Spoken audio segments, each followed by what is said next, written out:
Now joined by Brennan Ward. Jay, go ahead.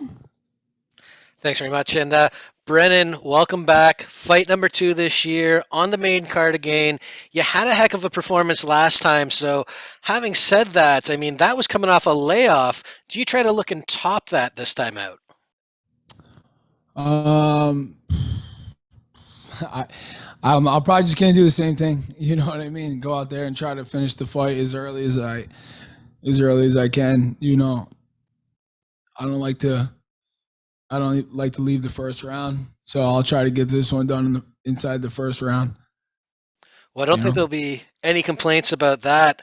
How much does it mean to you after all that you've been through, not just to be fighting again, but for Bellator to see enough in you, to have enough faith in you to put you in the main card 2 straight fights now? yeah, I mean, with that, um, being on the main card, you got to put on a show. We're all kind of in this together. You know what I mean? As far we won't have jobs as fighters, if we don't attract viewers and we're not, putting on a good show and doing what we're supposed to do. So, I mean, I myself personally, like plenty of times I've been watching a fight card for whatever promotion, and if I see two guys out there just playing pitter patter and this kind of sparring each other, I'll click. I'll put the hockey game on, baseball game, whatever's on, and so us as fighters, we got to go out there and you want to try to finish the fight. You want to try to show, you want to try to knock the dude out, try to choke the dude out, as fast as you can, and go big or go home. Really, you know what I mean? That's why Bellator puts me on these main cards, because they know I'm going to bring it. I say, I mean, I would like to actually see, but I have the highest finish percentage like ever. I have 100% finish rate. Anybody with over 10 wins in the Bellator cage, I bet I don't know anyone else that has I have all finishes, all. So that's why they put me on the main cards. Absolutely. And let's talk about that next name, Cassius Kane.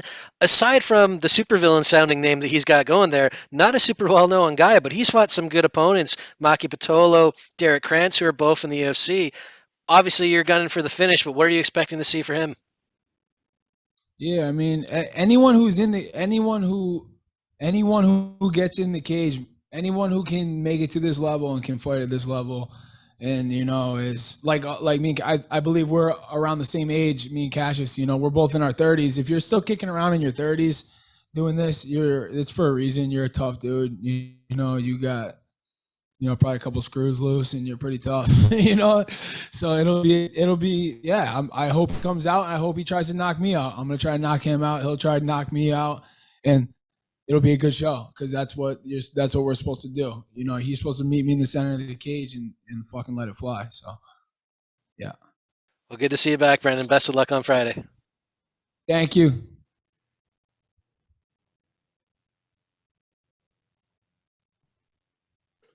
Next question, Nathan. Brennan, good to see you back again. You're fighting once again in Connecticut, so it's a home game of sorts again. You had a lot of support last time. How did that impact your performance?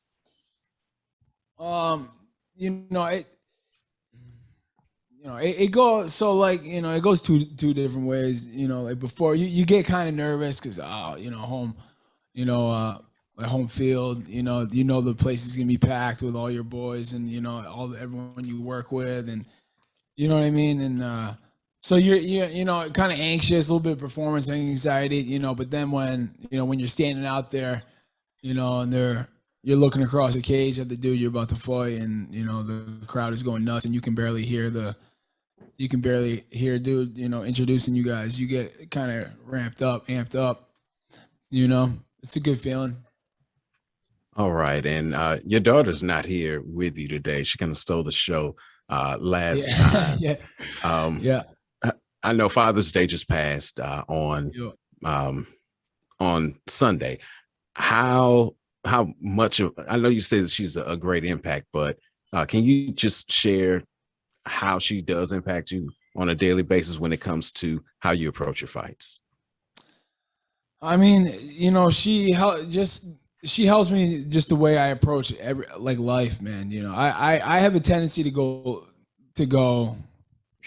kind of veer off the straightened path, if you will. In almost every aspect. I'm like a wild dude. You know what I mean? I like to, my story's been well published. You know what I mean? And so she helps me just be focused, man.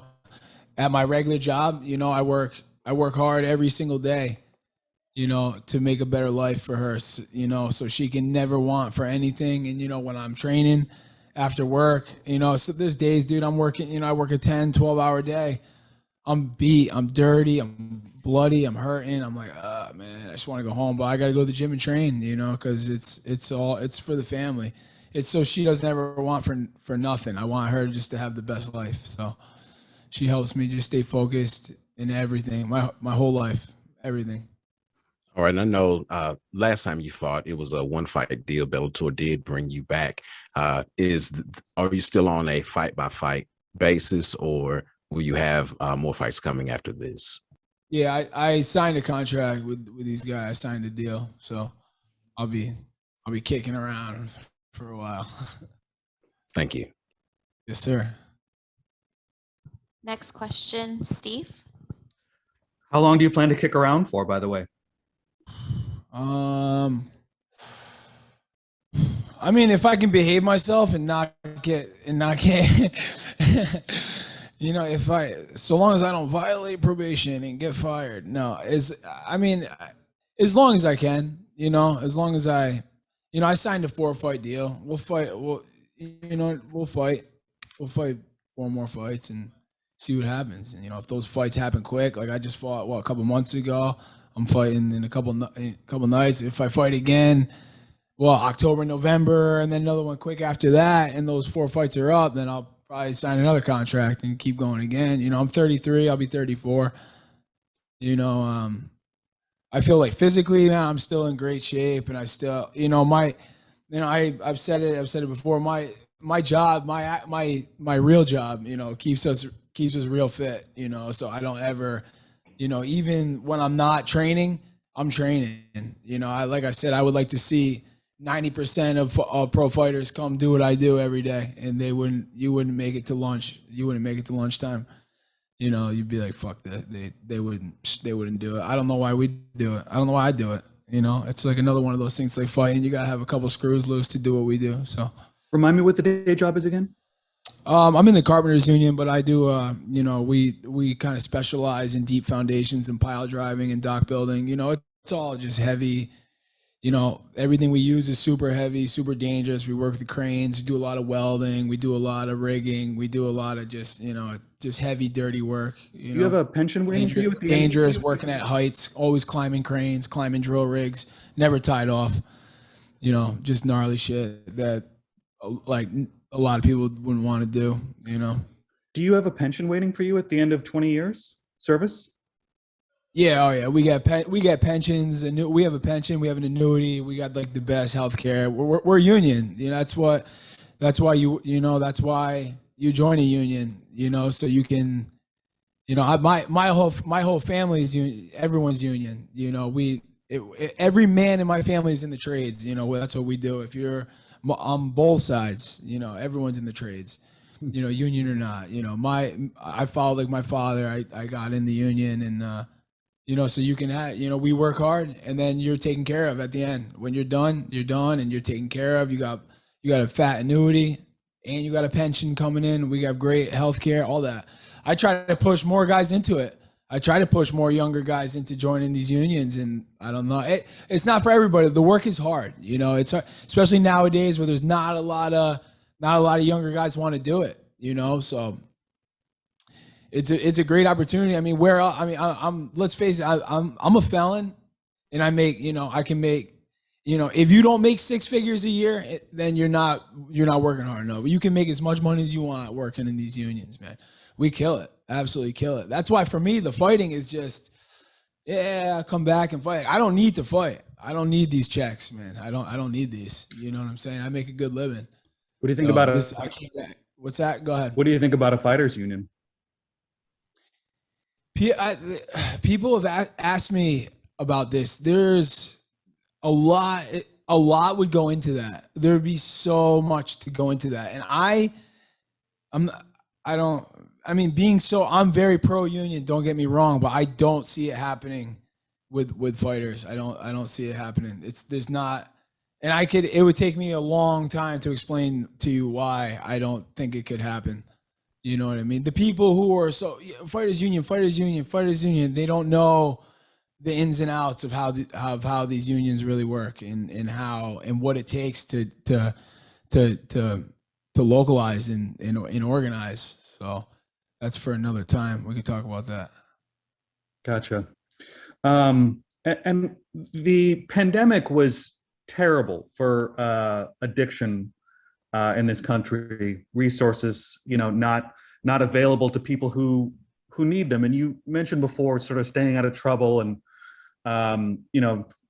keeping on the straight and narrow. What sort of support networks do you have in place now that we're coming out of this whole thing to make sure that you don't relapse? I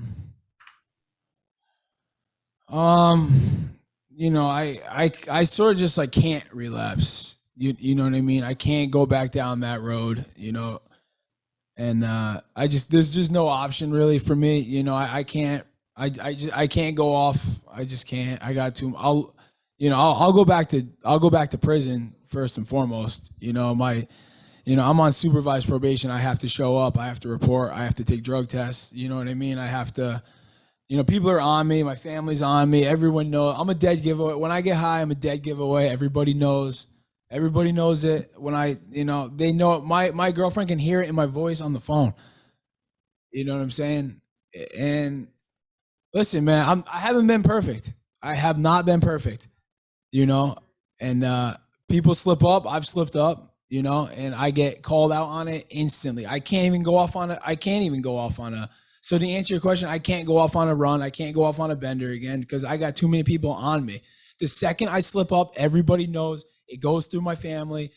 My girl knows. My parents know. Everybody knows. Guys in my work can tell if I'm fucking high. It just can't happen, So I really don't have much in place besides I have a lot of accountability, and that's really all I need to keep me in line. Because when I slip up, and I have slipped up, I'm not gonna lie. You know what I'm saying? I have slipped up. Ask any former addict, man. It's the guys who are batting 1,000 since the day they went sober, who haven't had any slip ups. It's pretty rare. So, again, just to answer your question, I have a lot of accountability for when I do slip up. So it's just really not an option for me. Thank you, Brennan. Yep. Next question, Santiago. Hi, Brennan. Thank you for the time. You never shy away from your story, and everybody loves honest people. Can you feel it, Brennan, that you inspire or motivate other people as well? Because there are not a lot of athletes who openly speak about these type of problems in life. Yeah. I hope so. This story, this was a big gamble, letting this out, really confirming people's, thoughts and suspicions about me. And yeah, man, I was as bad as they get. I was bad. And if people can draw inspiration from that, I was away from the game for almost 5 years, man, just kicking around jail, kicking around rehab, I would work for 6 months, go to rehab, work for 6 months, go to rehab for a month, work for 6 rehabs, go to jail for a couple months, work for 6 months, go to rehab for a month. It was just like this for the 5 years was just this nonstop cycle, of just getting high and just, it was just nasty, man. So if I can come back from it, like I say, dude, I was as bad as you can get. So people should draw inspiration from that. And yeah, what?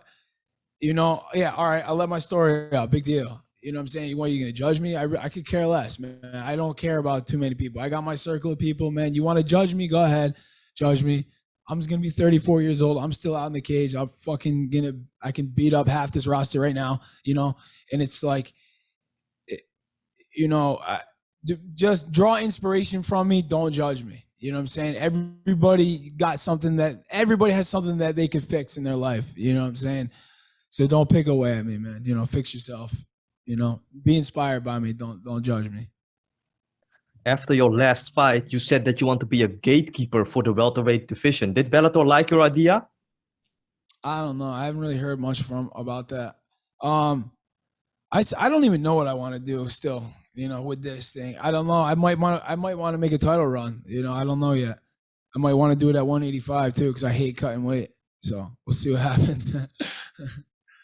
Awesome. Thank you so much, Brennan. That concludes our time. For sure.